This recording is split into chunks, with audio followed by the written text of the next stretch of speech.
नमस्कार, Rajesh sir classes में आपका स्वागत है। इस वीडियो में रस को परिभाषित किया जाएगा तथा रस के प्रकार को भी बताया जाएगा। विभिन्न एग्जामों में जो रस से प्रश्न पूछे जाते हैं वह इस प्रकार हैं। श्रृंगार रस अथवा वीर रस का अस्थायी भाव बताते हुए उसकी परिभाषा अथवा उदाहरण लिखिए। अथवा जो प्रश्न का तरीका है इस प्रकार भी होता है। करुण रस अथवा हास्य रस की सोदाहरण परिभाषा दीजिए। करुण रस अथवा हास्य रस की उदाहरण के साथ परिभाषा दीजिए। अथवा जो प्रकार पूछने का है इस प्रकार भी होता है। बुंदेलो हर बोलों के मुंह हमने सुनी कहानी थी, खूब लड़ी मर्दानी वह तो झांसी वाली रानी थी। यानी पंक्तियां दे देगा इसी प्रकार का और पूछेगा, जैसे लिखा है उपयुक्त पंक्तियों में कौन सा रस है लिखिए। तो इस प्रकार से प्रश्न जो है रस से पूछे जाते हैं। पूरा वीडियो देखिए। रस तथा रस के प्रकार की परिभाषा और उदाहरण सब आपको इस वीडियो में मिलेगा। तो देखिए, रस का शाब्दिक अर्थ होता है आनंद। रस का शाब्दिक अर्थ होता है आनंद। तो देखिए रस की परिभाषा, काव्य को पढ़ने अथवा सुनने से जिस आनंद की अनुभूति हमें प्राप्त होती है उसे रस कहते हैं। काव्य को पढ़ने अथवा सुनने से जिस आनंद की अनुभूति हमें प्राप्त होती है उसे रस कहते हैं। रस को काव्य की आत्मा भी कहते हैं। रस को काव्य की आत्मा भी कहते हैं। तो एक प्रश्न इस प्रकार से भी आता है कि रस किसको काव्य की आत्मा कहते हैं, तो आप वहाँ लिख देंगे रस को काव्य की आत्मा कहते हैं। अब देखिए रस के प्रकार। तो रस के 11 प्रकार होते हैं। तो पहला है श्रृंगार रस, हास्य रस, करुण रस, वीर रस, रौद्र रस, बीभत्स रस, भयानक रस, अद्भुत रस, शांत रस, वात्सल्य रस एवं भक्ति रस। अब देखिए श्रृंगार रस की परिभाषा और उदाहरण। श्रृंगार रस, जब किसी काव्य में नायक और नायिका के प्रेम संबंधों, संयोग अथवा वियोग का वर्णन किया जाता है तो वहाँ श्रृंगार रस होता है। इस रस का अस्थायी भाव रति है। जब किसी काव्य में नायक और नायिका के प्रेम संबंध हो, वह संयोग भी हो सकता है, वियोग भी हो सकता है, का वर्णन किया जाता है, उसकी सुंदरता का वर्णन किया जाता है, तो वहाँ क्या होता है श्रृंगार रस होता है। इस रस का अस्थायी भाव क्या है रति। अब देखिए उदाहरण। मेरे तो गिरधर गोपाल दूसरों न कोई, जाके सिर मोर मुकुट मेरा पति सोई। मेरे तो गिरधर गोपाल दूसरों न कोई, जाके सिर मोर मुकुट मेरा पति सोई। तो यहाँ पर क्या है संयोग है। और दूसरा देखिए, प्रेम ढूंढत मैं फिरो, प्रेमी मिले न कोय, प्रेमी को प्रेमी मिले सब विष अमृत होय। तो यहाँ पर यह है श्रृंगार रस का उदाहरण। श्रृंगार रस 2 प्रकार का होता है, संयोग और वियोग। अब देखिए हास्य रस। जब किसी काव्य को पढ़कर या नाटक को देखकर अथवा किसी व्यक्ति की वाणी, शारीरिक वेशभूषा देखकर मन में जो प्रसन्नता का भाव होता है उसे ही हास्य रस कहा जाता है।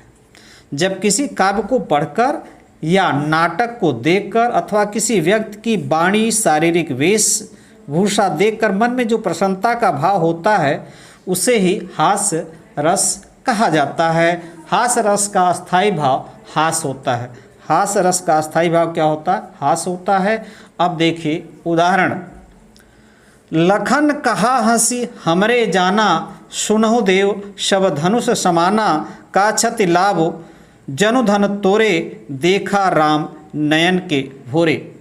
तो यहाँ पर लखन कह रहे हैं, लखन कहा हंसी हमरे जाना, सुनहु देव शब धनुष समाना। परशुराम जी को कहते हैं कि सब धनुष क्या है एक समान है। का छतु लाभ जनु धनु तोरे, ये पुराना धनुष तोड़ने से क्या लाभ है देखा राम नयन के भोरे। राम के लिए तो सब नया ही है। तो यहाँ पर उनके स्वभाव को देखकर,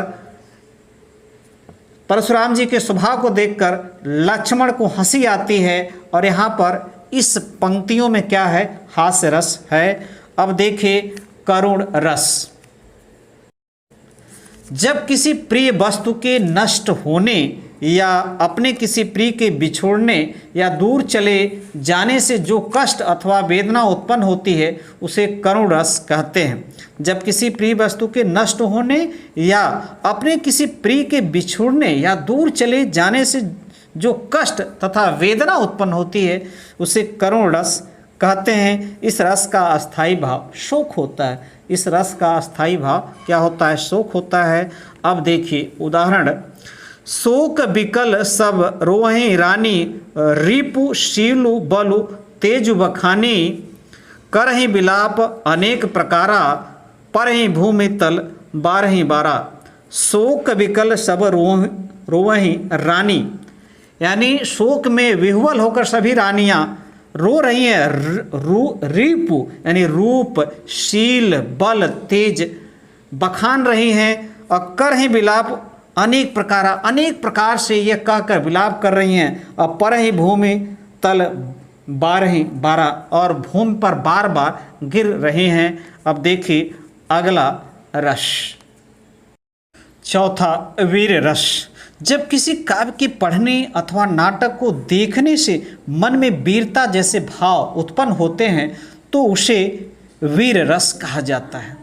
जब किसी काव्य को पढ़ने अथवा नाटक को देखने से मन में वीरता जैसे भाव उत्पन्न होते हैं तो उसे वीर रस कहा जाता है। इस रस का अस्थाई भाव उत्साह है। देखिए उदाहरण, बुंदेलो हर बोलों के मुख हमने सुनी कहानी थी। बुंदेले हर बोलों के मुख हमने सुनी कहानी थी, खूब लड़ी मर्दानी वह तो झांसी वाली रानी थी। तो इन पंक्तियों में कौन सा रस है, वीर रस है।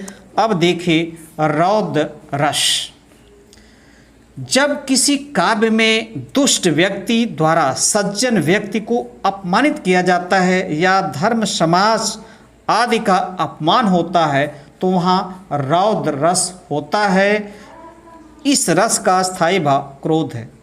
जब किसी काव्य में दुष्ट व्यक्ति द्वारा सज्जन व्यक्ति को अपमानित किया जाता है या धर्म समाज आदि का अपमान होता है तो वहाँ रौद्र रस होता है। अब देखिए इसका उदाहरण, श्री कृष्ण के सुन वचन अर्जुन क्रोध से जलने लगे। श्री कृष्ण के सुन वचन अर्जुन क्रोध से जलने लगे, सब शील अपना भूल कर करताल युगल करने लगे। यहाँ महाभारत युद्ध भूमि, जो महाभारत का युद्ध हो रहा था उस भूमि में श्री कृष्ण जी का वचन सुनकर अर्जुन को क्रोध आ जाता है और सब अपना शील सब तोड़ करके हाथ को मलने लगते हैं और युद्ध के लिए तैयार हो जाते हैं। तो इन पंक्तियों में रौद्र रस है। बाकी 6 रस को मैं अगले वीडियो में लेकर आऊँगा। तब तक लिए नमस्कार।